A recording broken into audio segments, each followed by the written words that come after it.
Hello everyone, it's my Prem Asima here. I'm Tantra therapist and practitioner. I'm from Kerala. आज का विषय है तंत्र। सेक्स के बारे में क्या कहता है और हमारी सोसाइटी की क्या व्याख्या है, और जैन संप्रदाय सेक्स के बारे में क्या कहता है। Zen sex health. Zen has no belief system about anything. Zen किसी भी जीवन के विषय पर कोई भी उसकी परिकल्पना नहीं है, उसके विचार नहीं हैं। And the included sex too, और सेक्स के बारे में भी जैन के कोई विचारधारा, कोई धारणा नहीं है। Jain says nothing about it. Jain ने इसके बारे में कुछ भी नहीं कहा है। And that should be the ultimate things, और वही परम सत्य भी होना चाहिए। तंत्र has an attitude about sex, but तंत्र ने एक धारणा निर्धारित की है सेक्स के बारे में। द रीज़न, कारण क्या है? It tries to redress what the society has done. तंत्र एक उपचार है जो कि समाज ने, सोसाइटी ने मिलकर सेक्स के बारे में जो धारणा बनाई है, तंत्र उसकी प्रतिक्रिया है। तंत्र इज़ मेडिकल, तंत्र उपचार है। The society has repressed sex. Society ने, हमारे समाज ने सेक्स को दबाया है। Tantra comes as a remedy to help you redress balance. तंत्र हमारे जीवन में आता है हमें बैलेंस बनाने के लिए, हमारे जीवन में हार्मनी क्रिएट करने के लिए, एक दवाई की तरह, एक उपचार की तरह। Tantra comes as a remedy to help you redress balance. You have leaned too much to the left. हम बहुत ज़्यादा लेफ्ट की साइड झुक गए हैं। तंत्र comes and help you to lean to the right. तंत्र आता है और हमें राइट साइड झुकाने में हमारी मदद करता है। एक्चुअली हमारा जो जीवन है वो इनबैलेंस है। हम कभी लेफ़्ट की साइड ज़्यादा झुक जाते हैं, कभी राइट की साइड ज़्यादा झुक जाते हैं। तो तंत्र आता है और हमारी हेल्प करता है। जब हम लेफ़्ट साइड ज़्यादा झुके होते हैं तो तंत्र हमारी हेल्प करता है राइट साइड झुकने में। And to redress the balance sometimes you have to lean too much to the right, only then the balance is gained. जब हम बहुत ज़्यादा लेफ़्ट साइड की ओर झुक जाते हैं, जब हम बहुत ज़्यादा रॉन्ग डायरेक्शन की ओर झुक जाते हैं, तो तंत्र हमें बैलेंस बनाता है राइट डायरेक्शन में लाने के लिए, राइट साइड झुकने के लिए। Have you not seen A rope walker? क्या आपने कभी रस्सी पर चलने वाले व्यक्ति को देखा है? A tightrope walker, he carries a staff in his hand to keep balance. वो अपने हाथ में एक कुछ स्टफ लेके चलता है ताकि उसका जो रस्सी है, रस्सी पर उसका बैलेंस बना रहे। If he feels he is leaned too much to the left, अगर उस रस्सी पर चलने वाले व्यक्ति को ये लगता है कि वो लेफ़्ट साइड ज़्यादा झुक रहा है, he immediately starts leaning to the right, वो उसी समय राइट साइड झुकने लग जाता है। Then again he feels that how has leaned too much to the right, और जब उसे लगता है कि वो राइट साइड भी ज़्यादा झुक रहा है, he start leaning towards to the left, और तब वो लेफ्ट साइड ज़्यादा झुकने लग जाता है। This is how he keeps the middle, और उसका झुकना ही हमें ये एहसास दिलाता है, ये हमें दर्शाता है कि वो कैसे बैलेंस बनाता है। जैसे घड़ी का पेंडुलम लेफ़्ट साइड जब ज़्यादा झुकता है तो फिर उसको राइट साइड आना पड़ता है, जब राइट साइड ज़्यादा झुक जाए तो उसको लेफ़्ट साइड आना पड़ता है। तो इस प्रकार वो बैलेंस बनाता है। इसी प्रकार तंत्र भी हमारे जीवन में बैलेंस का काम करता है। तंत्र इज़ रेमेडी, तंत्र एक उपचार है, तंत्र एक दवाई है। The society has created a repressive mind. Society ने हमारा ऐसा दिमाग पैदा किया है जो कि रिप्रेसिव है, जो कि बहुत चीज़ों को दबाता है। ए लाइफ नेगेटिव माइंड, जीवन के प्रति नकारात्मकता का हमारा दिमाग है। एंड एंटी जॉय माइंड, और हमारा दिमाग ऐसा है जो कि एंटी जॉय है, मतलब आनंद के खिलाफ है। The society is very much against sex. हमारी सोसाइटी सेक्स के बहुत ज़्यादा अगेंस्ट है, सेक्स के बहुत ज़्यादा विरोध में है। Why is the society so much against sex? और सेक्स के बारे में हमारी जो सोसाइटी है वो इतनी ज़्यादा विरोध में क्यों है? Because if you allow people sexual pleasure, अगर हम लोगों को सेक्सुअल प्लेजर देने की अनुमति दे दें, सेक्स का आनंद लेने की अनुमति दें, you can't transform then into slaves, तब आप उस व्यक्ति को गुलाम नहीं बना सकते। अगर सोसाइटी सेक्स को एक्सेप्ट कर ले तो हम ऐसे व्यक्ति को फिर गुलाम नहीं बना सकते। इट इज़ इम्पॉसिबल, ये असंभव सी बात है। ए joyous person can't be made a slave, क्योंकि एक आनंदित व्यक्ति गुलाम नहीं बनेगा। एक आनंदित व्यक्ति को हम गुलाम नहीं बना सकते। दैट इज़ द ट्रिक, ये एक ट्रिक है। Only sad people can be turn into slave, केवल दुखी व्यक्ति को ही गुलाम बनाया जा सकता है। अगर कोई व्यक्ति सुखी है तो हम उसको गुलाम नहीं बना सकते। गुलाम वही व्यक्ति बनेगा जो दुखी होगा। A joyous person is a free person, एक आनंदित व्यक्ति एक स्वतंत्र व्यक्ति होता है। He has a kind of independence to him, उसकी स्वतंत्रता उस पर ही निर्भर होती है। उसे कोई भी गुलाम नहीं बना सकता, कोई भी लोभ लालच नहीं दे सकता। You can't recruit joyous people for war, एक आनंदित व्यक्ति को हम युद्ध के लिए तैयार नहीं कर सकते। इम्पॉसिबल, ये असंभव है। Why should they go to war, एक आनंदित व्यक्ति युद्ध क्यों करेगा, क्यों जाएगा युद्ध करने। But if a person has repressed his sexuality, but अगर कोई व्यक्ति अपनी सेक्सुअलिटी को, अपनी लाइफ फोर्स एनर्जी को दबा लेता है, he is ready to go war, तो वो युद्ध के लिए तैयार हो जाता है जाने को। He is eager to go to war, बल्कि जो दुखी व्यक्ति होता है ना, जिसने अपनी लाइफ फोर्स एनर्जी को दबाया है, जीवन ऊर्जा को दबाया है, अपनी कामुकता को, अपनी सेक्सुअलिटी को दबाया है, तो उसके भीतर बहुत गहरी इच्छा होती है युद्ध में जाने के लिए। Because he has not been able to enjoy life, क्योंकि उसने अपनी लाइफ को एन्जॉय नहीं किया, उसने अपनी लाइफ को आनंदित ही नहीं किया है, उसने अपनी लाइफ में कोई एन्जॉय फील ही नहीं किया। He has become incapable of enjoying, वो जॉय लेने में, आनंद लेने में सक्षम नहीं है, योग्य नहीं है। Hence has become incapable of creativity, और जब वो एन्जॉय करने में कैपेबल नहीं है, योग्य नहीं है, सक्षम नहीं है, तो उसके जीवन में कोई क्रिएटिविटी भी नहीं होती, कोई संरचना भी नहीं होती, कोई निर्माण भी नहीं होता। Now he can do only one thing, तब वो सिर्फ एक चीज़ कर सकता है। ही कैन डिस्ट्रॉय, वो बर्बादी कर सकता है, वो विनाश कर सकता है। जो विकास नहीं कर सकता, जो उन्नति नहीं कर सकता, तो फिर वो विनाश कर सकता है, ये उसकी संभावना है। All his energies has become poison and destructive, अब उसकी सारी एनर्जी विनाशकारी होगी, अब उसकी सारी एनर्जी में जहर फैल जाएगा, वो उसकी एनर्जी जहरीली होगी। देखो, एनर्जी एक ही है, हम उसका दो तरह से इस्तेमाल कर सकते हैं, या तो हम विकास कर सकते हैं या हम विनाश कर सकते हैं। तो जिसने विकास नहीं किया, जिसने अपने जीवन में आनंद नहीं जाना, तो उसके कदम मृत्यु की तरफ बढ़ते रहते हैं, तो वो विनाश करने में उस एनर्जी का प्रयोग कर सकता है। He is ready to go to war, वो युद्ध में जाने के लिए भी तैयार है, वो गुलाम बनने के लिए भी तैयार है। Not only ready, he is hankering for it, सिर्फ तैयार ही नहीं, उसके अंदर गहरी इच्छा है युद्ध करने की। ही वॉन्ट टू किल, वो किसी को मारना चाहता है। ही वॉन्ट टू डिस्ट्रॉय, वो किसी को बर्बाद करना चाहता है।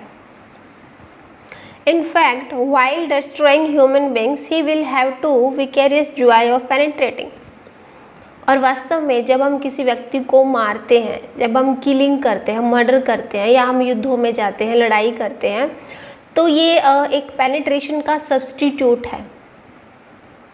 दूसरे व्यक्ति के पास जाकर युद्ध जो है वो प्यार का सब्स्टिट्यूट है। वो व्यक्ति लड़ाई करने में, किसी को मारने में वही आनंद ले रहा होता है जो कि वो पेनिट्रेशन में लेता। That penetrating could have been in love and would have been beautiful, but अच्छा होता कि वो पेनिट्रेटिंग प्रेम में करता, तो वो चीज़ बहुत खूबसूरत होती। पेनिट्रेटिंग मतलब किसी दूसरे व्यक्ति के शरीर में घुसना, घुसपैठ करना, भेदना किसी के शरीर को। When you penetrate a woman body in love, जब हम प्रेम से भरकर किसी वोमेन की बॉडी में, महिला के शरीर में पेनिट्रेट करते हैं, महिला के शरीर में प्रवेश करते हैं, इट इज़ वन थिंग, ये एक चीज़ है। इट इज़ स्पिरिचुअल, ये आध्यात्मिक है, ये प्रेम है। But when things go wrong, but चीज़ें जब गलत हो जाती हैं, and you penetrate somebody body with A sword, और जब हम पेनिट्रेशन किसी तलवार के माध्यम से किसी के शरीर में प्रवेश करते हैं, भाले के माध्यम से किसी के शरीर में प्रवेश करते हैं, इट इज़ अगली, ये बहुत भद्दा है, इट इज़ वायलेंट, ये बहुत हिंसक है, इट इज़ डिस्ट्रक्टिव, ये बहुत विनाशकारी है।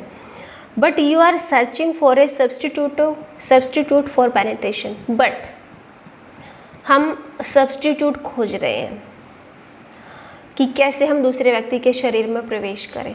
अब एक तो था कि हम प्यार से, प्रेम से किसी वुमन की बॉडी में प्रवेश करते हैं, और एक है हम युद्धों में, वार में, लड़ाई झगड़े में तलवार से, भाले से किसी के शरीर में प्रवेश करते हैं। तो ये दो अलग अलग चीज़ें हैं। बट एक चीज़ बहुत अगली है, एक बहुत हिंसक है, बहुत विनाशकारी है, और दूसरी चीज़ जो हम प्रेम से किसी के शरीर में प्रवेश करते हैं वो बहुत सुंदर है, वो बहुत ब्यूटीफुल है, वो बहुत विकासशील है, उससे हमारी चेतना का विस्तार होता है। बट अगर हम एनर्जी को राइट डायरेक्शन नहीं दे पाते, राइट डायरेक्शन उसको नहीं दे पाते, तो फिर हम गलत वे में चलते हैं, तब हम उसका गलत तरीके से इस्तेमाल करते हैं। और एक जॉयफुल पर्सन को हम गुलाम नहीं बना सकते, बट एक दुखी व्यक्ति को हम गुलाम बना सकते हैं। If society is allowed total freedom about Joy, अगर सोसाइटी हमें फ्री कर दे, पूरी स्वतंत्रता दे दे आनंद लेने की, नोबडी विल बी डिस्ट्रक्टिव, तो फिर कोई भी व्यक्ति विनाशकारी नहीं होगा। बट हमारी सोसाइटी आनंद के खिलाफ है, हमारी सोसाइटी सेक्स के खिलाफ है, हमारी सोसाइटी प्रेम के खिलाफ है। तो इसलिए फिर व्यक्ति सब्स्टिट्यूट ढूंढता है ताकि मैं उस एनर्जी को बाहर निकालूं। People who can love beautifully are never destructive, जो व्यक्ति प्रेम में होता है, जिस व्यक्ति को प्रेम में पढ़ने में आनंद आ रहा है, वो विनाश नहीं करेगा। And people who can love beautifully and have the Joy of life, और जो व्यक्ति प्रेम को बहुत खूबसूरती से जी रहा है, जो उसका आनंद ले रहा है प्रेम का, will not be competitive either, वो किसी से प्रतिस्पर्धा भी नहीं करेगा, वो किसी से बराबरी भी नहीं करेगा, क्योंकि वो अपने प्रेम में आनंदित है, वो संतुष्ट है अपने प्रेम में, तो वो किसी से प्रतिस्पर्धा करेगा ही नहीं लड़ने झगड़ने के लिए। दीज आर द प्रॉब्लम्स, और यही समस्या है हमारे जीवन की, हमारी सोसाइटी की। That's why primitive people are not so competitive, इसलिए कहा जाता है कि जो व्यक्ति प्रेमी होता है वो प्रतिस्पर्धा नहीं करता, वो किसी से बराबरी नहीं करता, क्योंकि वो अपने आप में संतुष्ट है। They are enjoying their life, वो अपनी लाइफ को एन्जॉय कर रहा है। Who bother to have a bigger house, फिर कौन फिक्र करता है प्रेम में पड़ने के बाद कि किसी को बड़ा घर चाहिए। Who bother to have a bigger balance in the bank, और फिर ये किसको पड़ी है कि उसका बैंक बैलेंस बढ़ जाए। फॉर व्हाट, किस लिए, क्योंकि बैंक बैलेंस, बड़ा घर व्यक्ति आनंदित होने के लिए ही करता है। बट अगर उसको अपने प्रेम में ही आनंद आ रहा है तो फिर कौन फिक्र करता है बड़े बैंक बैलेंस की, बड़े घर की। You are happy with your women, आप अपनी वुमेन के साथ, अपने प्रेमी के साथ खुश हो। एंड विद योर मैन, आप अपने पुरुष के साथ खुश हो। And you are having a dance of life, आप अपनी लाइफ में डांस कर रहे हो, आप अपनी लाइफ में नृत्य कर रहे हो, दोनों मिलके आप अपने वुमेन के साथ खुश हो, आप अपने मैन के साथ खुश हो। इट्स एनफ, ये काफ़ी है। Who wants to sit in the market place for hours, तब कौन है ऐसा व्यक्ति जो पूरे दिन 24 घंटे मार्केट प्लेस में, बाजार में बैठा रहेगा पैसे कमाने के लिए, घंटों घंटों दिन दिन वो बर्बाद करता रहेगा पैसे कमाने के लिए। Years hoping that in the end you will have a big balance, इस उम्मीद में वो अपने सालों साल बर्बाद करता रहेगा कि कभी मेरे पास बहुत बड़ा बैंक बैलेंस होगा और तब उस बैंक बैलेंस से मैं खुश होऊंगा। बट एक प्रेमी ऑलरेडी खुश है वर्तमान में, प्रेजेंट मोमेंट में अपनी वुमेन के साथ। And then you will retire and enjoy, और पैसे कमाने वाला व्यक्ति सोचता है कि एक दिन मैं रिटायर होऊंगा, तब मैं पैसे कमाऊंगा और मैं तब खुश होऊंगा। That day never comes, but ऐसे व्यक्ति का वो दिन कभी नहीं आता। इट कांट कम, और आ भी नहीं सकता। Because the whole life you remain an ascetic, क्योंकि उसने पूरे जीवन तपस्या की है। तपस्या किसकी करी है? पैसे कमाने की। Remember the business people are ascetic people. हमें ये याद रखना चाहिए कि जो बिजनेसमैन होते हैं, जो व्यापारी होते हैं, वो महान तपस्वी होते हैं। They have devoted everything to money. वो पैसा कमाने के लिए अपना सब कुछ समर्पित कर देते हैं, अपना समय, अपनी ऊर्जा, अपना जीवन। Now a man who knows love and has known the thrill of love. अब जिस व्यक्ति को प्रेम के बारे में पता है, जिसको प्रेम की थ्रिल, जिसको प्रेम की गहराई पता है, and ascetic of it will not be competitive, तब वो तपस्वी नहीं होगा, तब वो किसी से बराबरी नहीं करेगा ऑलरेडी, क्योंकि प्रेम में पड़ने के बाद वो आनंदित है। अब उसको आनंद को खोजने के लिए पैसे कमाने की ज़रूरत नहीं है, आगे आगे सालों साल अपना जीवन बर्बाद करने की ज़रूरत नहीं है, एक बड़ा बिजनेसमैन बनने की ज़रूरत नहीं है, क्योंकि वो ऑलरेडी अपने प्रेम में खुश है, आनंदित है। He will be happy if he can get his daily bread. एक प्रेमी व्यक्ति इतने में ही खुश हो जाता है कि उसको दिन भर में एक ब्रेड का टुकड़ा मिल जाए खाने को। That is the meaning of Jesus praise. और यही जीसस की जो प्रार्थना थी उसका मीनिंग है, उसका अर्थ है। Give us our daily bread. सिर्फ हमें डेली प्रतिदिन एक ब्रेड दे दीजिए। That is more than enough. ये कहीं ज़्यादा से भी काफ़ी है। Now Jesus looks foolish. अब आपको जीसस एक मूर्ख व्यक्ति लगेगा। He should have asked. वो पूछ रहा है give us a bigger bank balance. तब वो बड़ा बैंक बैलेंस उसका क्या होगा? He ask only for the daily bread. वो सिर्फ प्रतिदिन एक ब्रेड की चाह, एक ब्रेड की इच्छा रखता है, बड़े बैंक बैलेंस की इच्छा नहीं रखता। ए Joyce man never ask for more than that. एक आनंदित व्यक्ति इससे ज़्यादा कुछ डिमांड रख भी नहीं सकता, उसकी इससे ज़्यादा कोई ज़रूरत हो भी नहीं सकती। The Joy is so fulfilling. क्योंकि जो उसका आनंद है वो उसको अंदर से फुलफिल कर रहा है, वो उसको संतुष्ट कर रहा है, वो उस व्यक्ति को भर रहा है। तो उसका आनंद, उसका प्रेम ही उसके लिए काफ़ी है जीवन में। It is only unfulfilled being who are competitive. ये सिर्फ वो अधूरा व्यक्ति है जो प्रतिस्पर्धा करता है। जब हम अधूरे रहते हैं तब हम दूसरों से बराबरी करते हैं, तब हम दूसरों को हराने की कोशिश करते हैं, तब हम कम्पिटिटिव खोजते हैं, प्रतिस्पर्धा खोजते हैं। क्यों? क्योंकि हम अधूरे हैं। Because they think life is not here it is there. एक अधूरा व्यक्ति सोचता है कि जीवन वर्तमान में नहीं है, जीवन यहाँ नहीं है, जीवन कहीं और है। I have to reach to Delhi. मुझे आनंदित होने के लिए क्या करना पड़ेगा? मुझे दिल्ली जाना पड़ेगा। And become the president. मुझे प्रेजिडेंट बनना पड़ेगा। और टू द वाइट हाउस, या फिर मुझे वाइट हाउस जाना पड़ेगा। And become this or that. मुझे ये बनना पड़ेगा, मुझे वो बनना पड़ेगा। I have to go there. मुझे वहाँ जाना पड़ेगा। Joy is there. हो सकता है आनंद कहीं और हो। Because they know here there is no joy. उसको पता है कि आनंद यहाँ नहीं है तो फिर कहीं और होगा, तो इसलिए वो भटकता ही रहता है। So they are always on the go go go and go. इसलिए वो कहीं कहीं कहीं कहीं पहुँचता ही रहता है, जाता ही रहता है, भागता ही रहता है। They are always on the go. वो हमेशा चलने में ही रहता है, ऐसा व्यक्ति जो कि अधूरा होता है। And they never reach. और दुर्भाग्य ये है कि वो कहीं पर भी नहीं पहुँचता, सिर्फ चलता ही रहता है। And the man who knows the joy. But वो जो व्यक्ति आनंद को जानता है इज़ हेयर, कि वो सिर्फ यहाँ है, वहाँ नहीं है। Why should he be going to Delhi. जो व्यक्ति आनंद को जानता है कि वर्तमान में ही है, मेरे भीतर ही है, तो फिर वो दिल्ली क्यों जाएगा उसको ढूंढने? क्यों वो प्रेसिडेंट बनेगा? For what? किसके लिए? He is utterly happy here how. वो सिर्फ इसी समय में, प्रेजेंट मोमेंट में खुश है। वो फील है, अपने आप से भरा हुआ है आनंद से। वो अधूरा नहीं है, तो उसको कहीं जाने की आवश्यकता नहीं है, कहीं भटकने की आवश्यकता नहीं है, कुछ बनने की आवश्यकता नहीं है। His need are very small.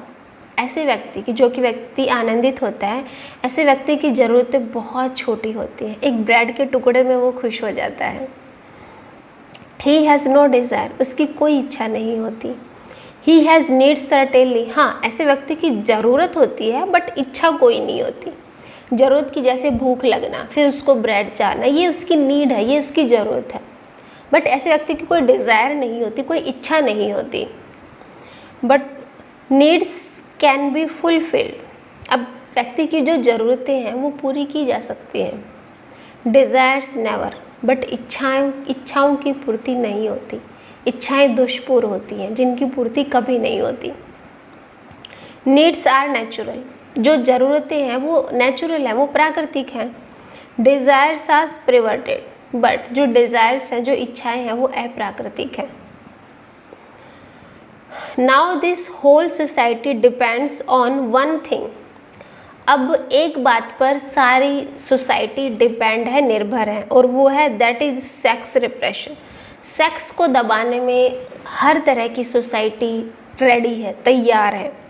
एक बात पर सब सहमत है कि सेक्स को दबाओ, otherwise the economy will be destroy, और अगर उन्होंने सेक्स को नहीं दबाया तो जो इकोनॉमी है वो बर्बाद हो जाएगी। वार विल डिसअपेयर, युद्ध गायब हो जाएंगे। And with it the whole war machinery, तो युद्धों की सारी मशीनरी बंद हो जाएगी, ठप हो जाएगी। And the politics will become meaningless, तब राजनीति भी अर्थहीन हो जाएगी। And the politician will no longer be important, तब राजनेताओं की कोई महत्ता नहीं रह जाएगी, तब उनको कोई नहीं पूछेगा। Money will not have value if people are allowed to love, अगर व्यक्ति प्रेम की स्वीकृति दे देता है, प्रेम को अपने जीवन में ले आता है, तो उसको पैसे की कोई ज़रूरत नहीं है। Because they are not allowed to love, और जब व्यक्ति प्रेम को अलाउ नहीं करता है अपने जीवन में, मनी बिकम्स द सब्सटीट्यूट, तब पैसा उसके लिए सब्सटीट्यूट बनता है। मनी बिकम्स देयर लव, तब वो पैसे से प्यार करने लग जाता है। So there is subtle strategy, तो ये एक सूक्ष्म रूप है कि जब हम व्यक्ति से प्रेम नहीं कर पाते तो फिर हम पैसे से प्यार करते हैं, तो हम पैसे के पीछे भागते हैं, तो हम राजनेताओं के पीछे भागते हैं। तब हमें कहीं दिल्ली जाना है, हमें प्रेसिडेंट होना है, हमें कहीं और भागना है। Sex has to be repressed, otherwise this whole structure of the society will fall immediately. Sex को दबाना ज़रूरी है, अगर सेक्स को नहीं दबाया तो ये जो सारा स्ट्रक्चर है ना सोसाइटी का, वो ढह जाएगा। और सोसाइटी अपने आप को बचाती है सेक्स को दबाकर। सेक्स को दबाना यानी जॉय को, आनंद को दबाना, प्रेम को दबाना। प्रेम की लाश पर जिंदा खड़ा है हमारी सोसाइटी का structure. Only love released into the world will bring revolution, केवल प्रेम को आज़ाद करके ही जीवन में क्रांति संभव है। कम्युनिज्म हैज़ फेल्ड, अगर हमने प्रेम को फ्री कर दिया ना तो कम्युनिज्म फेल हो जाएगा। फैसिज्म हैज़ फेल्ड, फैसिज्म भी फेल्ड हो जाएगा। कैपिटलिज्म हैज़ फेल्ड, पूंजीवाद भी समाप्त हो जाएगा। ऑल इज़म हैव फेल्ड, सारे वाद, समाजवाद, पूंजीवाद, फैसिज्म, सब के सब वाद खत्म हो जाएंगे अगर हमने प्रेम को स्वतंत्र कर दिया तो। Because deep down they are all sex repressive, क्योंकि सभी, अगर हम गहरे समझें तो सब सेक्स को दबाते हैं। On that point there is no difference, कहीं पर कोई भी अंतर नहीं है। आप कहीं पर भी जाकर देख लो, साम्यवाद हो गया, कोई भी वाद हो गया, वो सब का सब सेक्स को दबाता है। नो डिफरेंस बिटवीन वाशिंगटन और मॉस्को, कोई अंतर नहीं है वाशिंगटन में, मॉस्को में, बीजिंग में, दिल्ली में। There is no different at all, सब के सब सेक्स को दबाकर खड़े हैं। They all agree upon one thing, वो सब के सब एक चीज़ पर सहमत हैं। That sex has to be controlled, कि सेक्स को कंट्रोल किया जाए।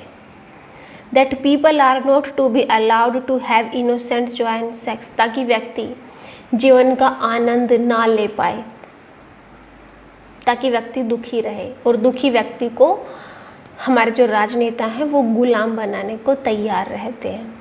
व्यक्तियों को दुखी इसलिए किया जाता है, व्यक्तियों को आनंदित होने की अनुमति इसलिए नहीं दी जाती क्योंकि आनंदित व्यक्ति को हम गुलाम नहीं बना सकते, बट दुखी व्यक्ति को हम गुलाम बना सकते हैं। तो ये राजनेताओं की, ये समाज की साजिशें होती हैं सूक्ष्म रूप से, जिनको हमें आज समझने की ज़रूरत है, और तंत्र से बेहतर कोई वे नहीं है आज इस चीज़ को समझने के लिए। To redress the balance comes tantra, तब तंत्र हमारी हेल्प करता है जीवन को बैलेंस में लाने में। तंत्र इज़ ए रेमेडी, आज तंत्र एक दवाई है, एक उपचार है, एक मेडिसिन है।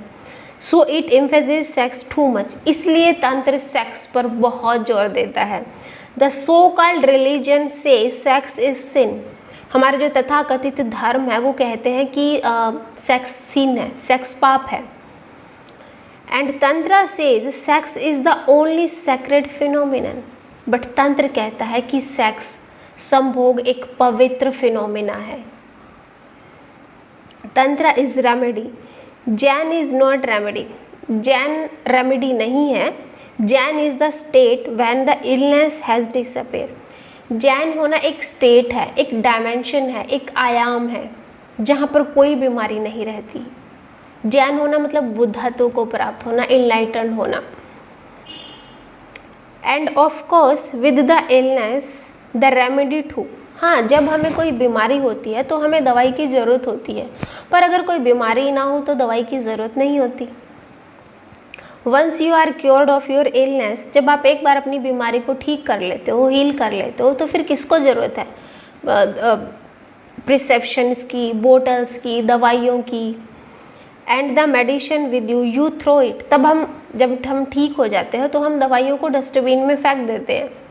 Ordinary society is against sex, जो हमारा साधारण समाज है वो सेक्स के अगेंस्ट में है, सेक्स के विरोध में है। Tantra comes to help humanity, तंत्र आता है मनुष्यता की हेल्प करने के लिए।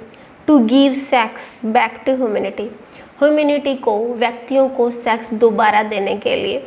And when the sex has been give back, और एक बार जब सेक्स व्यक्तियों को वापस दे देता है, देन अराइजेस जैन, तब वो बुद्धत्व को, संभोग से समाधि की अवस्था को प्राप्त हो सकते हैं। Zen has no attitude, Zen कोई एटीट्यूड नहीं रखता। Zen is pure health, Zen एक प्योर हेल्थ है, पूरा स्वास्थ्य है। जब हम स्वस्थ हो जाते हैं तो हमें दवाइयों की आवश्यकता नहीं रहती, जब हम स्वस्थ हो जाते हैं तो हमें सेक्स की भी आवश्यकता नहीं रहती। तो सेक्स एक दवाई है ताकि हम स्वस्थ रह सके, ताकि हम आनंदित रह सके, ताकि हम प्रेम कर सके व्यक्तियों से। तो ये था आज का टॉपिक।